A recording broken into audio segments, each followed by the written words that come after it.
Viduramžių dvasią, tolimųjų laikų atgarsius galėjai pajusti Kražiuose Motiejaus Kazimiero Sarbievijaus kultūros centre, kur prasidėjo Kražių festivalis, šiemet jau 6. Žiūrovus pavirgė senosios muzikos ir šokių trupė Festa Cortese, 16 amžiaus poezija ir nesenstanti karalienės Barboros Radvilaitės ir karaliaus Žygimanto Augusto meilės istorija. Barboros laiškai karaliui, perteikti aktoriaus Vytauto Rumšos vyresniojo ir solistės Martos Lukošiūtės. Įtaigi Nacionalinės filharmonijos ansamblio muzika humana senosios muzikos interpretacija dar nejungėsi su dedikacija karalieniai Barborai Radvilaitei. 6. Kražių festivalį pasveikino Kelmės rajono savivaldybės mero pavaduotojas Kęstutis Bilius. Festivalio atidarymo dalyviai galėjo išvysti unikalią Vilniaus universiteto bibliotekos senųjų rankraščių parodą, kurioje Vilniaus universiteto matematiko, astronomo, architekto Tomo Žebrausko, profesorių Jurevičiaus Motiejaus Kazimiero Sarbievijaus rankraščiai. Seniausias rankraštis siekia 1644 metus.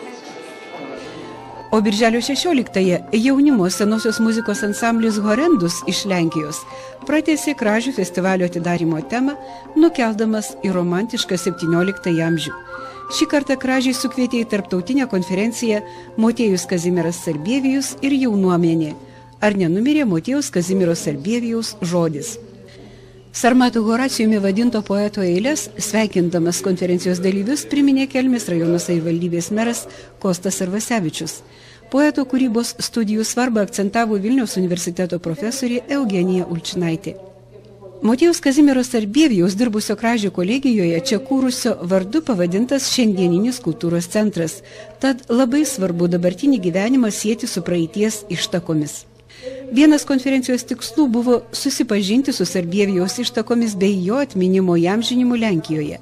Pranešimą Motiejaus Kazimiero Sarbievijaus atmintis gimtojoje žemėje Mazovijoje skaitė Europos Sarbievijaus akademijos pirmininkė Teresa Kačarovska.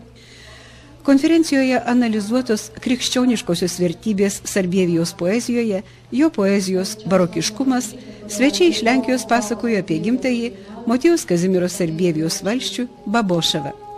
Tarptautinę konferenciją Kražių Motiejaus Kazimiero Sarbievijaus kultūros centras organizavo kartu su Vilniaus universitetu, Europos Sarbievijaus akademija, Klasikų asociacija, Kelmės rajono savivaldybė, Kražių jaunimo visuomeninėmis organizacijomis. Panašias konferencijas ketinama rengti ir ateityje.